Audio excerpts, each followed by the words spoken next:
Hello बच्चों, let's read the question. The potential difference applied to an X ray tube is V. The ratio of de Broglie's wavelength of electron to the minimum wavelength of X-ray is directly proportional to. Here we have four options.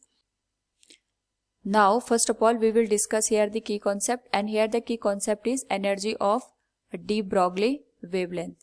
तो अगर हम बात करें यहाँ पे de Broglie wavelength की, उस particular case में we will see the energy associated with a photon or X-ray, और इसका हमें रेशियो देखना है minimum wavelength of x ray.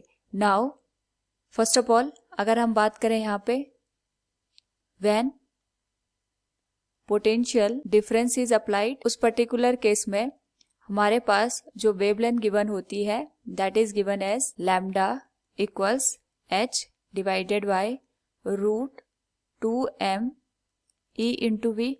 It will be equation first, और we can say here यहाँ पे जो इलेक्ट्रॉन होता है, इलेक्ट्रॉन की जो वेवलेंथ गिवन होती है it is given by this formula. Now हमें यहाँ पे इसका रेशियो फाइंड आउट करना है with minimum wavelength of x-ray. तो अगर हम बात करें यहाँ पे energy of x-ray is given as E equals HC divided by lambda, और हमें यहाँ पे मिनिमम वेवलेंथ चाहिए, so we can write it lambda minimum. So यहाँ से जो लैम्डा मिनिमम है we can write it HC divided bye E. तो यहाँ पे जो एनर्जी गिवन होती है इस पर्टिकुलर केस में we can write it in terms of potential difference, और इसको हम लिख सकते हैं E into V. It will be equation number 2.